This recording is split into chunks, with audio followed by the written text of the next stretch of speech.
happen with the implementation of GST, a number of items, 22 items in fact, where GST rates have been slashed lower, and the government has indicated their commitment of moving towards a new standard rate which will be set between 12 and 18%, and moving towards really a single rate regime. Let's talk more about what that means for the tax environment in India and how that would help corporate activity.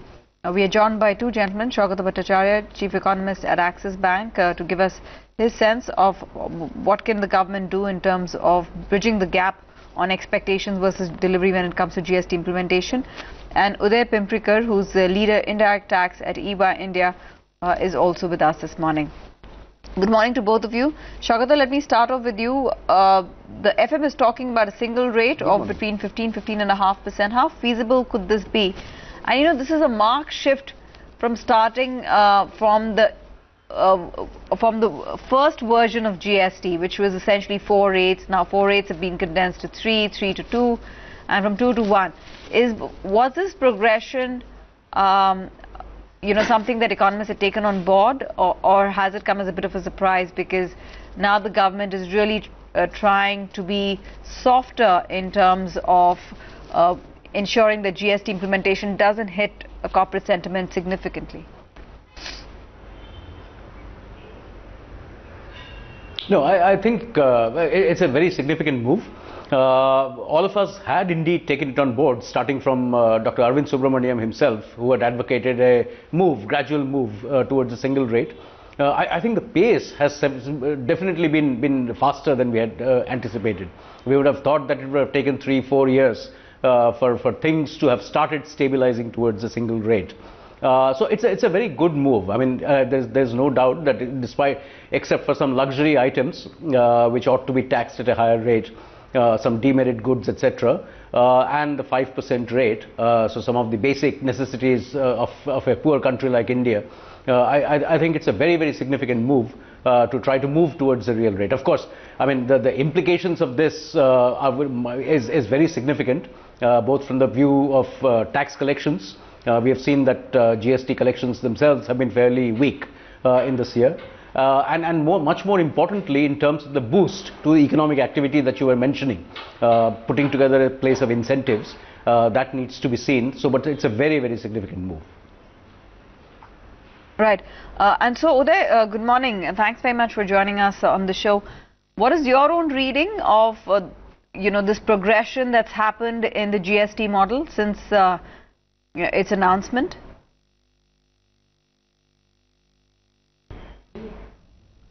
So I think on an overall basis, this movement towards concatenating, couple of slab of rates to one, I think it was inevitable. I mean, they always meant to do it, and if they are thinking about it aggressively, that I think bodes well. At least it sets the trend. I don't think that, or rather, the flexibility that they have to do it right away, or to do it in the near future, may not be as much given the slightly tepid revenues that they have. Having said that, if you are looking at, let's say, if there is even a slight fill up on the revenue side, or they look at getting an additional revenues in maybe some other, looking at additional revenues maybe from other avenues, then they will start looking at it. But I don't think that this is going to happen in the next maybe 6 to 12 months. But this pace is much faster than what at least I personally believe to happen. The second bit is also that there are a couple of other aspects also they are looking equally aggressively, and which are also seminal. Getting other sectors into GST. And having a one nation, one tax factually, petroleum products and other bits getting into GST. I think that another kind of, if I call it matrix, if that falls in place, then there's nothing like it. I think that will be a great move ahead. But all in all, I think extremely positive. I think from a policy perspective, they're looking at the right direction. It will ease off, doing business materially in the country. It is also going to have a far-reaching implications on the future, worry that most people had on the uncertainty side. Already, while they are looking at oh yeah, absolutely, and getting these rate structures in place and simplifying or rationalizing. Right. Well, I'm just going to, come to you. And Saugata, that's exactly what I want to talk about.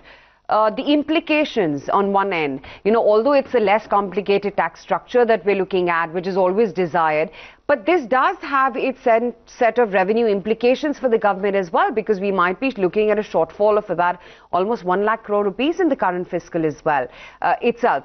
Is there room for such aspirations in that case?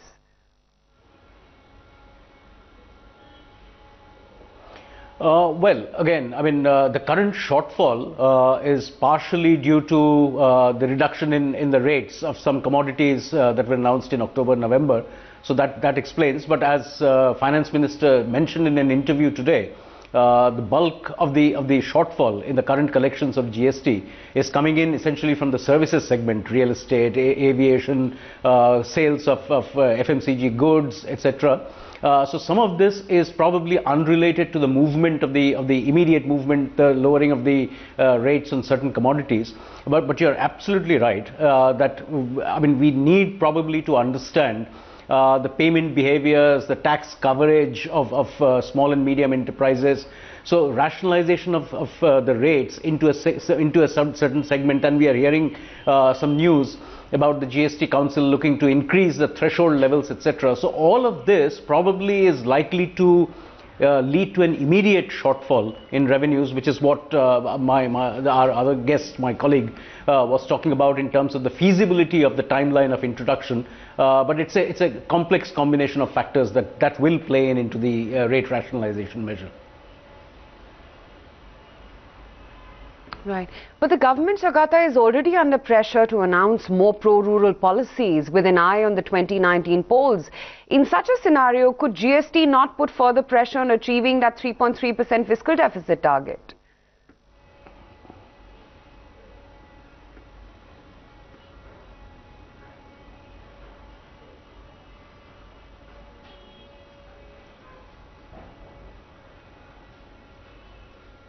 Saugata, the question is for you. Yeah, sorry.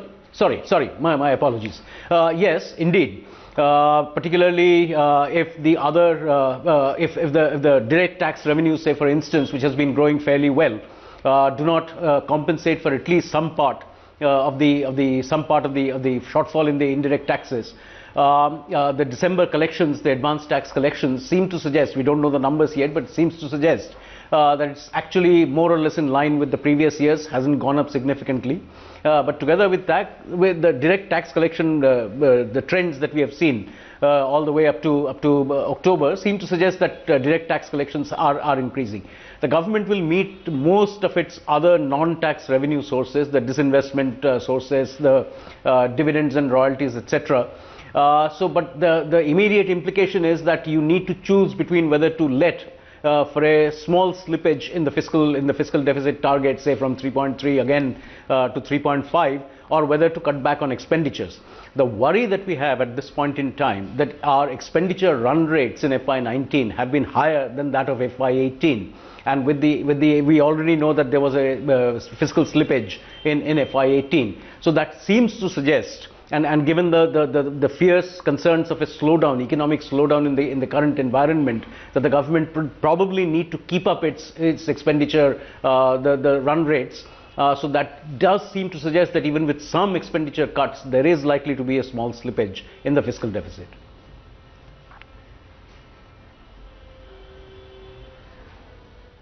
No, that indeed is the case, and I think that's the key worry for the markets. The GST anti-profiteering body has ruled HUL made unjust profit of about 535 crores. Do you expect more such rulings? What steps can be taken by companies, especially when items move from one slab to another. You know, it creates a sort of confusion. How can that be eased off?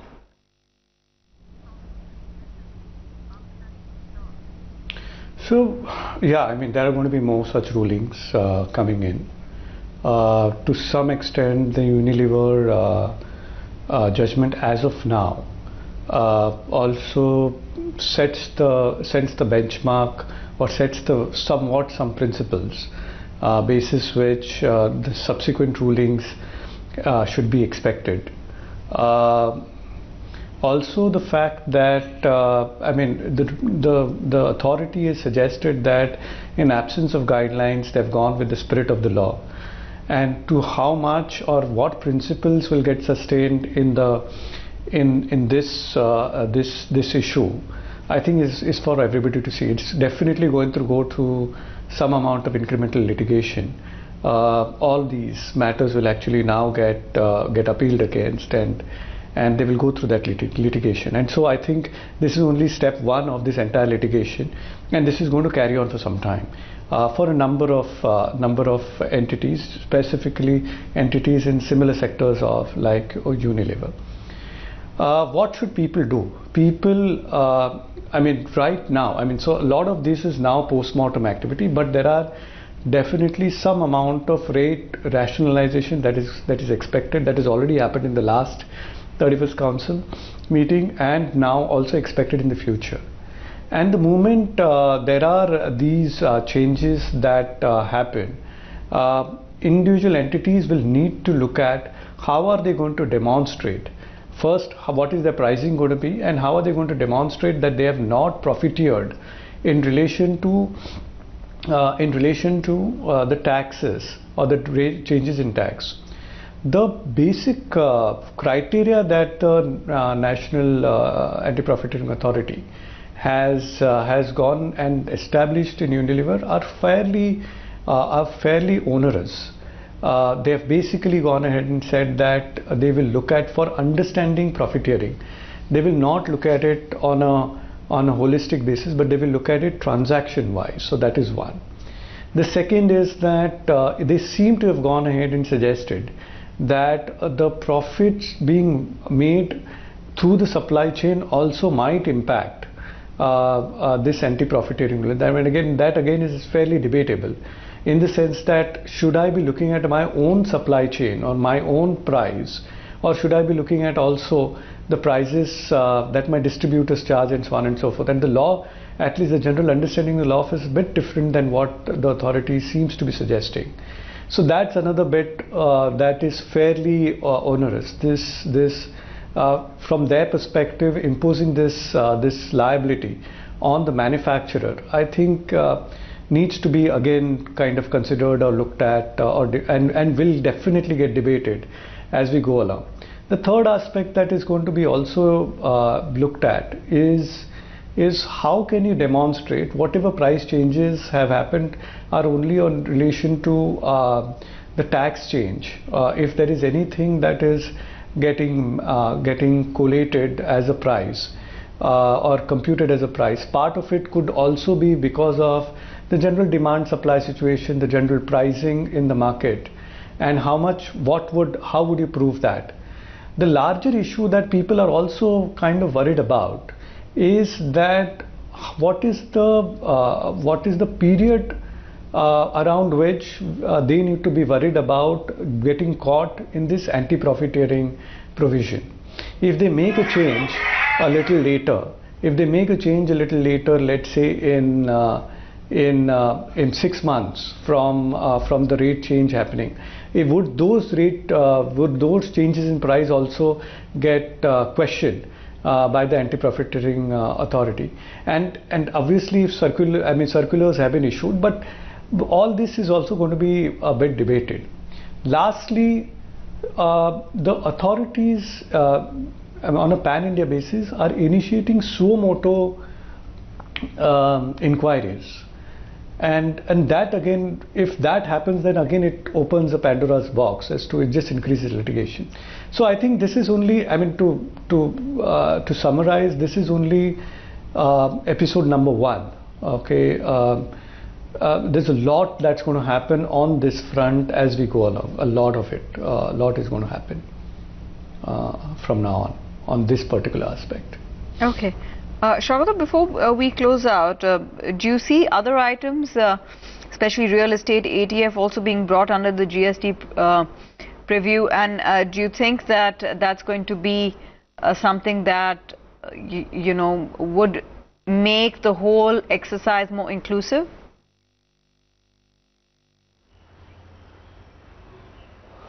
My own sense is there will be some pushback from any of these petroleum related products. There will be some pushback from the states who themselves have many other commitments on spending.